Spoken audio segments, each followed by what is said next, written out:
Welcome back. Today's lecture is going to be covering the beginnings of America's involvement in the war in Europe. And so, the PowerPoint slide here is lectured Victory in Europe.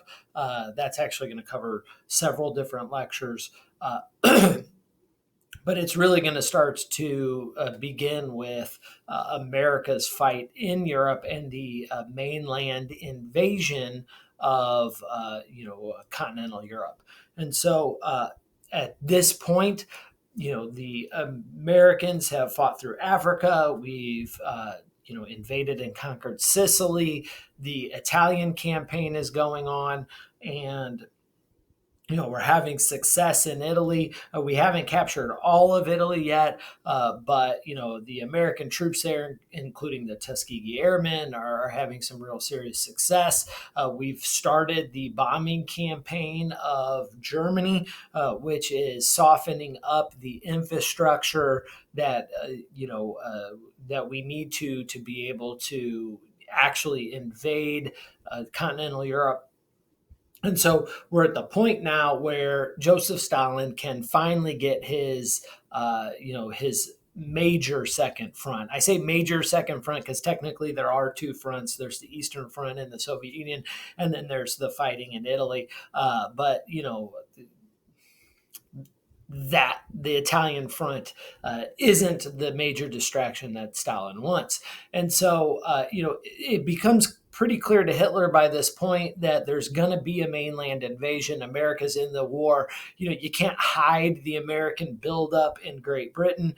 We've been shipping over tons of material and people. And so we kind of know that it's coming. And so what Hitler does is immediately he starts to set up a defensive structure to stop a mainland invasion. And one of the first things he does when it comes to creating this defensive structure is he puts his top general in charge, his best general, I shouldn't say top general, and that's going to be Erwin Rommel. Rommel is who's had some, just genius level success in Northern Africa.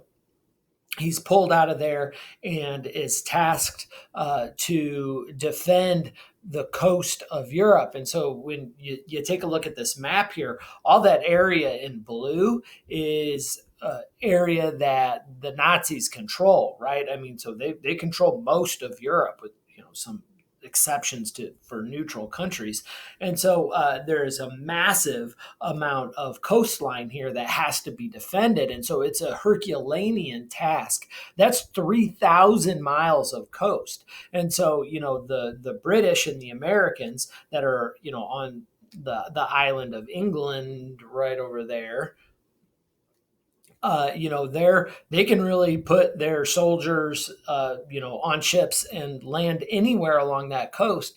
And so one of the first things that Rommel recognizes is that you can't defend all of the coastline. Right. And so, Rommel, when he has to defend this 3,000 miles, he knows that in reality, that actually probably can't be done. And so his strategy ends up becoming not necessarily stop the invasion from happening, but it becomes slow the invasion down and then react to where the Allies land. And so, he's going to defend as much of that coast as possible. He's going to put all kinds of, landmines, all across the beaches of the places that he thinks are going to be the most likely for an invasion to happen.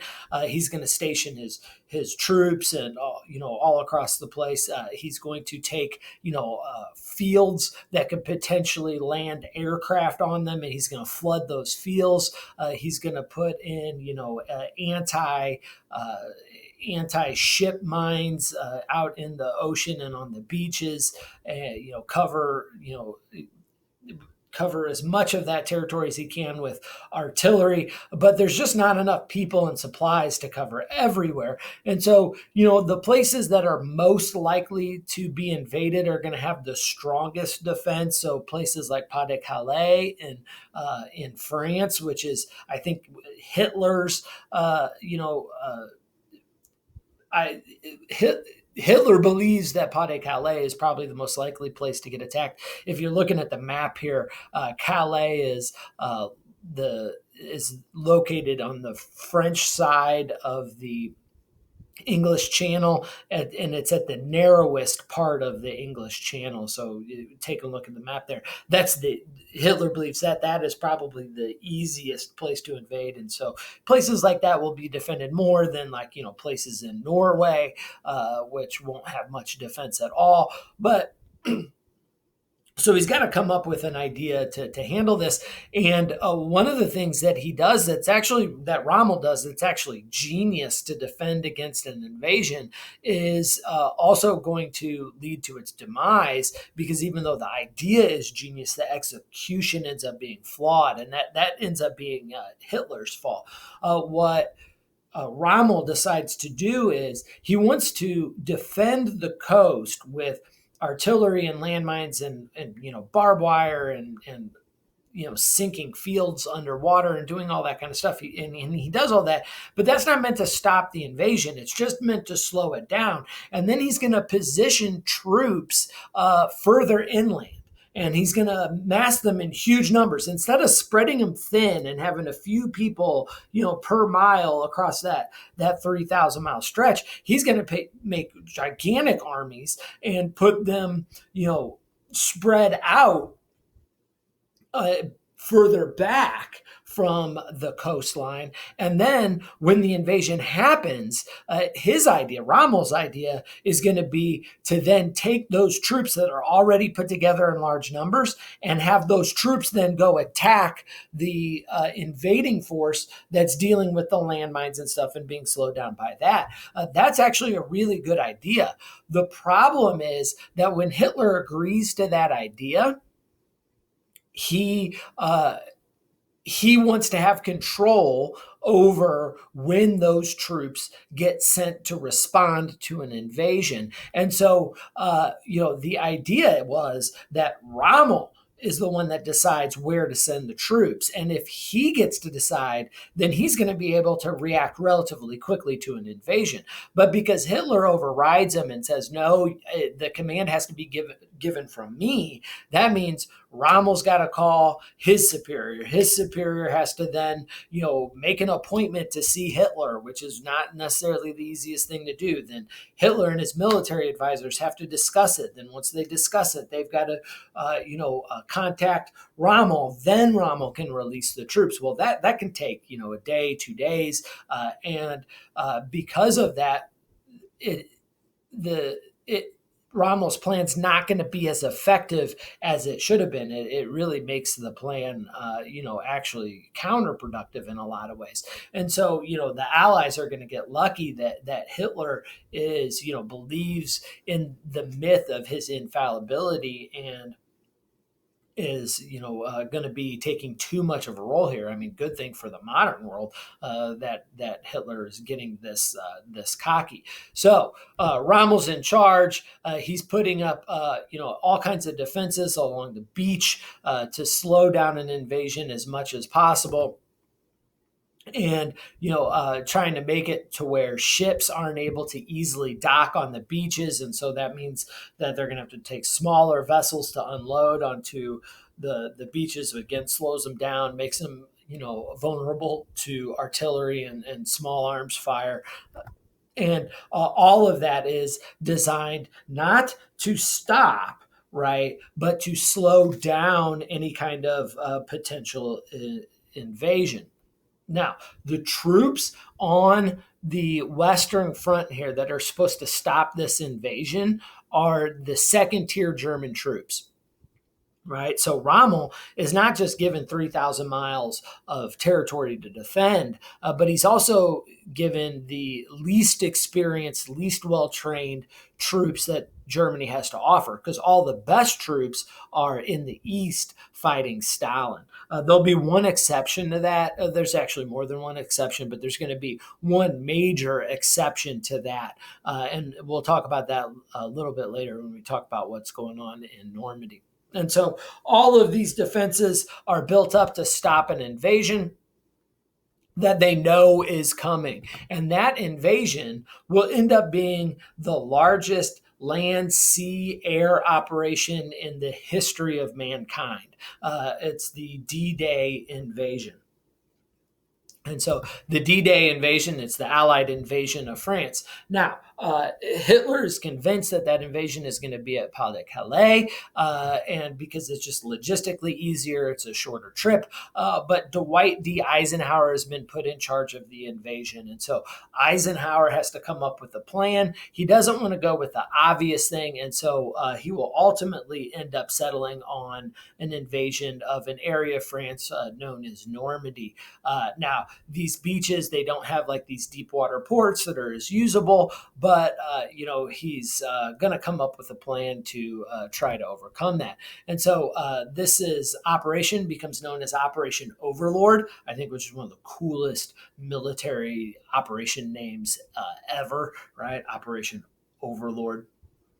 And so it becomes this massive assault using American, British, and Canadian troops to attempt to liberate France. 150,000 troops, 30,000 ships, and 1,100 planes are all going to be used in this massively coordinated effort. Five different divisions, and ultimately 3 million soldiers will pour through Normandy. And so, the initial day, you got 150,000 to kind of take the beachhead, but then ultimately to conquer Normandy, well, 3 million troops are going to move through there. Now, originally, D-Day was planned for June 5th, but because of some bad weather, it gets pushed back to June 6th. And the 6th is going to be the day that we sneak attack at Normandy. Now, clearly, I've told you that Hitler knows an invasion is going to happen. He thinks the invasion is going to be at Pas de Calais. I think everybody kind of recognizes that Calais is the easy option, and Eisenhower knows that as well. And so he uses that to trick Hitler. And this is going to be important, because Hitler's going to be so convinced that the attack is going to be at Calais that he's going to not allow Rommel to unleash the majority of his forces at Normandy, because he thinks that Normandy is the distraction and Calais is going to be where the real invasion is going to happen. And so Eisenhower kind of knows that Hitler's expecting that. We've got some intelligence that is coming in that Hitler is making preparations around Calais that indicate that that's where he thinks the attack's going to be. And so Eisenhower's going to use that to his advantage, and he's going to fake out Hitler. And so he's going to fake out Hitler by staging a fake invasion force at that looks like it's about to invade Calais. And so this is going to be called Operation Fortitude, and it's this it's this fake invasion at Calais. Now, you're looking at the PowerPoint now and you're seeing a picture of a tank, and I hope you've noticed something about that picture of that tank, right? There's 4 men holding the tank up. Well, 4 men aren't strong enough to lift a tank. Well, that's because that's a balloon. And so what we do is Eisenhower essentially orders the creation of an entire fake army that is right across the English Channel from Calais. So it looks like there's this army that's being staged right across from Calais, and that reiterates to Hitler that Calais is the real target, even though it's not. And so, they go to extremes to build this fake army. There are gigantic life-size balloon tanks. They're going to build barracks for an entire military.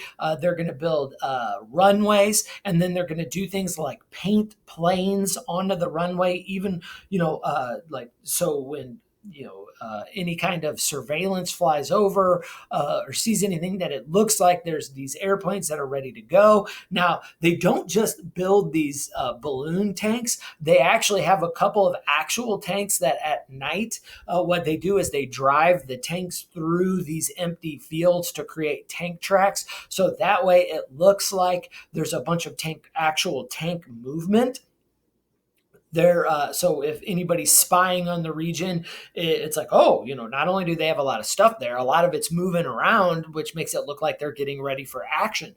And so they're going to hire civilians to put on army uniforms and to be walking around and to be seen seen in the area. And the barracks and the mess halls and all the stuff that they build, they're gonna even take the extra step to make sure that they build sewage systems for these people, because a lot of times if your enemy army is trying to hide or camouflage the number of people that they have in the army, one way that you can guesstimate how many people they have is by checking out the capacity of their sewage systems, right? And so the more outhouses they have, the more people they have. And so what you see is that they're gonna take this so far as to build these fake outhouses and just absolutely try to sell this thing. Now, they also know that if you're really going to try and convince Hitler that this army's the real army, you're going to have to put somebody in charge that Hitler would believe would be in charge of what will ultimately end up being one of the most important battles of the entire war. And so Eisenhower isn't just building this fake army. He's going to put what is arguably his best general in charge of overseeing this fake army. And so, that general is General Patton. General Patton is, even if he's not the best general, and I think a lot of people would argue that he is, in fact, our best general. But even if he's not, he is the general that Hitler fears the most. And it's because Patton is fearless. He's bold. He's aggressive. He's exactly the kind of general that Hitler respects, a guy that's willing to, take the fight to his enemy and kind of, sometimes ignore what are generally considered the rules to be able to get the victory, kind of Patton's not necessarily a win at all costs kind of guy, but he's a no nonsense, I don't mess around, we're going to win, and war's hell and get over it kind of guy, right? And so General Patton gets put in charge of the Operation Fortitude.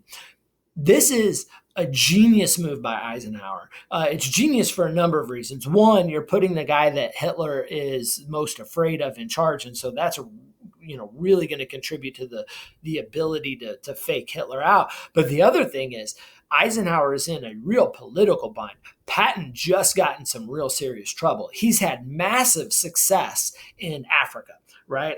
Patton is a large part of the reason why Rommel ends up getting defeated in northern Africa. And so he's riding high. He's kind of this national hero, and then he makes a huge mistake.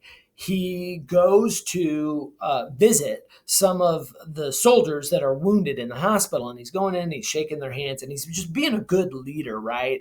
And thanking people for their service. And there's like burn victims, and there's people who have been shot and missing limbs, and he goes in and he's thanking them for the service. And then he comes to a guy that has been hospitalized and has been out of the fight, and he asks the soldier, what's going wrong? What's wrong? What happened to you? And, just trying to small talk, whatever. And the soldier just is, talking to Patton. He's just like, I just can't do it. I just can't do it. Like it's too stressful. I can't do it. I've frozen and I don't know what's wrong with me and I can't breathe and I'm hyperventilating and yada yada yada. And so today we would recognize that as most likely PTSD, right? This like some people just can't handle the stresses of war, and I don't say that in a derogatory way at all. It's just war is a very difficult thing to do, and so we would recognize that today as PTSD. But in the 1940s, that's not a thing. They call it shell shock back then. But most Americans, including Patton, just believe it's cowardice, right? And so what he does to that soldier is he essentially just grabs him by the shirt and just pops him, just smacks him. Now, keep in mind that Patton is at that hospital as a part of a PR campaign, so newspapers are all around, and they see this, and Patton just kind of like storms out.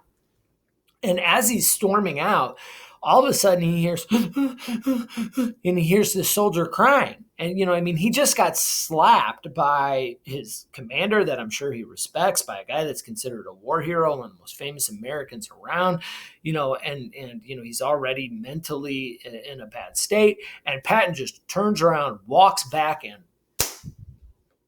pops him a second time, right? This event gets referred to as the slap, right? It's actually two slaps, but it gets referred to as the slap. These are the reporters that witness it go back to their typewriters and type out a story that then gets submitted to the press back for domestic consumption at home.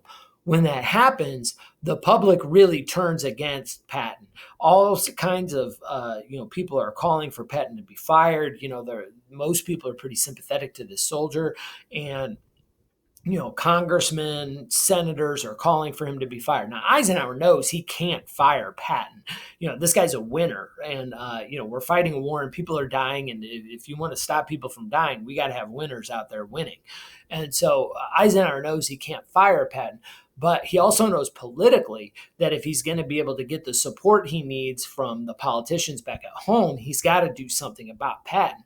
So what he does is he takes away Patton's army. And so, Patton was in charge of the 7th Armored Division. He's going to lose command of the 7th Armored Division. And so that way Eisenhower can say, you're in trouble. But it's really just kind of a smack on the wrist. And he places him in charge of Operation Fortitude, which serves two purposes now. It punishes Patton for the slap, but also it's going to be the thing that Hitler is going to latch onto that convinces him that the invasion is going to be at Calais. Hitler doesn't understand democracy, right? He's in charge. He makes all the decisions. He doesn't have to worry about domestic politics. And so he doesn't understand democracy. He doesn't understand that what is necessarily best for the war it can be in a democracy unacceptable to the people.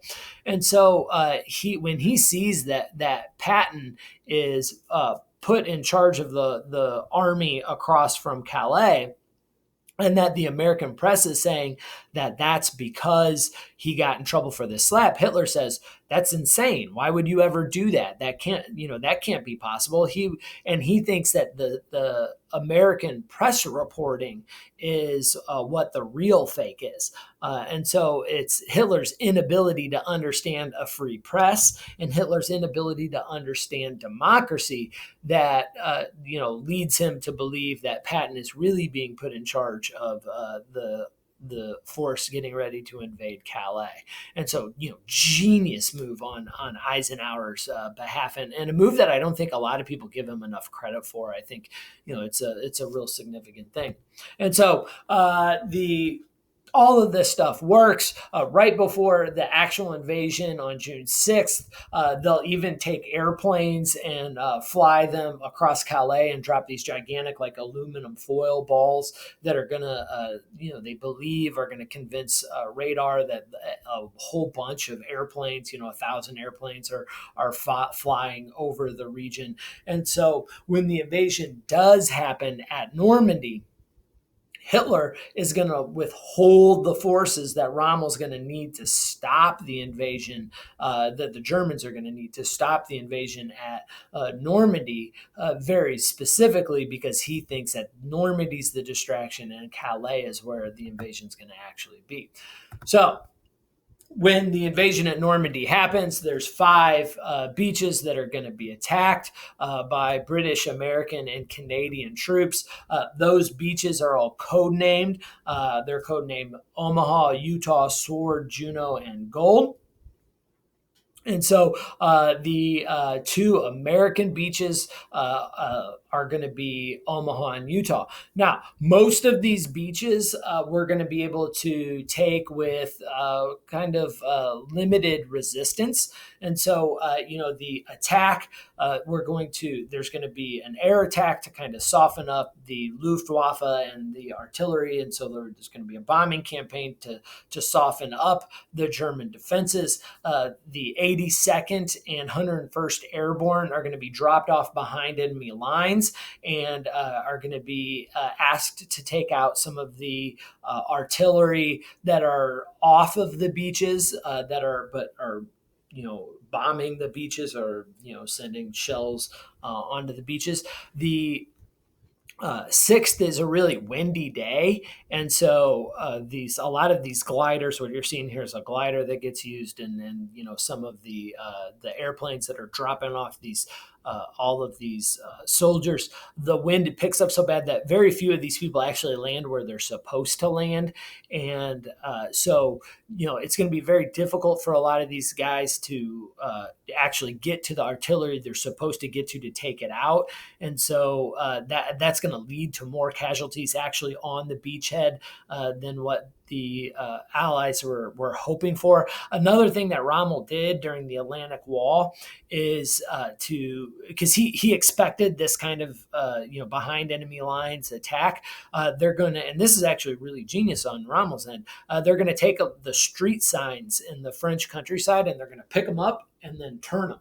And so the signs for what the streets are going to be off. They're all going to be wrong. And so, he knows that, what's some country boy from Nebraska, what's he know about the layout of French streets? Nothing. And so, they've got maps, but when you are trying to figure out where you're at and you see that you're on, let's say, the Champs-Élysées, that's in Paris. They're not there. But that's what the street sign says, and it's really Rue de blah blah blah blah blah, right? That kid from Nebraska doesn't know the difference, and so we're going to see a lot of these guys totally get lost, and they're just going to take out whatever German targets they can. Now, ultimately, this actually kind of helps us because there's so many attacks in so many different places behind enemy lines that the Germans, there's all kinds of different reports getting to Hitler about all these different attacks in all these different places, which makes him slow to react because he doesn't know, what the real target is. And so it does slow down Hitler's response, which ends up being a good thing. Now, so these, you can see in the background, this is the French countryside where, we're both dropping off troops, we're bombing different things. A lot of these gliders just aren't going to make it. A lot of them are going to crash, causing, a lot of death and destruction. But for the most part, the invasion is going to be successful. And so what we see is Utah Beach ends up being relatively undefended. And so when the American troops are dropped off, there's going to be very few casualties there, fewer than what's expected. I mean, there's all kinds of roadblocks, some of these, when we're dropping off, a lot of the bigger guns, the tanks and stuff, we built these essentially life jackets for tanks that we believe are going to be successful, and we're going to drop these tanks off and believe that they're going to float until they can get to the beach because we can't actually land on the beach. The water's too shallow. So we think that's going to work. A lot of them don't work. And so a lot of the heavy equipment sinks. So that means we're going to be storming these beaches with small arms fire, which makes things more difficult, right? On Utah Beach, that's not as big of a deal. On Omaha Beach, it's going to be a gigantic deal. The other thing is, some of these ships that are dropping off soldiers, they've got their entire pack on them, hundreds of pounds of material on them. And they're, these ships beach, and so they're supposed to be jumping off into waist deep, maybe chest deep water, and then run to shore. Some of these ships get blocked onto like reefs, so they like land on reefs and drop the the gates down, and everybody runs off into, and they're fine while they're on the reef, but then all of a sudden the reef stops and kerplunk, and so a lot of these guys are going to drown. It's dangerous. So even on the beaches that aren't defended that great, there's still death and destruction and casualties, right? But once we get to Omaha Beach, what we're going to see is a completely different story. Omaha Beach is going to be much better defended. Part of that is geography. The beach is really flat, and then at the end of the beach, there's a cliff. And so the beach has got the typical landmines and all that kind of stuff as well, but it's completely vulnerable to machine gun fire from the cliffs. And so if you're on the cliffs, you have the high ground, you're shooting down, which means it's easier to aim. And there's like nowhere to hide on these beaches. And so you're just the sitting ducks. And now if you're on the beach shooting up, what we know is that when you're shooting up, it's much harder to aim. You tend to shoot above your target. And so that becomes really difficult. And then if you want to take out those machine gun nests, you have to essentially climb a cliff to be able to do that. And while you're climbing the cliff, you can't really be fighting. You're climbing, right? And so Omaha Beach becomes much more difficult, much more bloody. And so, eventually, through incredible bravery by these American soldiers, they're going to be able to fight inch by inch to be able to, actually take the beach. And so, Allied troops will manage to be able to create a beachhead. About 9,000 Allied soldiers are going to be killed or wounded at the end of the day. So, I mean, that's a pretty bloody day. After about 7 days of fighting, what we'll see is about 80 miles of France are going to be taken back. Once you have that 80 miles, you've created officially a beachhead. And that means you've got an area of land that you control that you can now use to bring in supplies, to bring in more soldiers. And so, millions of soldiers are going to be flooding in through this beachhead. And so in about 1 month through that area, we're going to move in over 500,000 tons of supplies and, 1,000,000 troops. So in the first month, 1,000,000 troops are going to flood through that area. And so it ends up being, very successful. And this becomes the staging point to then start to liberate France. So we're going to liberate France and we're going to liberate Belgium, and then it's on to Berlin. So it's kind of, I'm going to say the beginning of the end for the Nazis, but we still have a whole lot of fighting left. And, we talk about a lot of times that the turning point of the war, where the writings on the wall for Hitler is on D-Day. I think there's a little bit of ego involved there that we talk about that because that was a major American contribution. Dwight Eisenhower was in charge. Americans did the toughest fighting at Omaha, and so Omaha Beach, and so this is a great thing, and I'm not trying to diminish that at all. But really the point where the writing where you could really kind of point to a battle and say, that battle it was the end for Hitler is really Stalingrad. I think the German army was exhausted at Stalingrad, but Now we have two major fronts, an eastern front in the Soviet Union and a western front in France. And then Germany also still has to keep up the fighting in Italy. And so Italy, just like in Germany, just like in World War One, is once again surrounded by enemies. And so we're going to see Hitler still has, one big major offensive maneuver left in him. But it's we're getting close to the end. All right. Well, thank you very much for your time. I appreciate it, and I will see you later.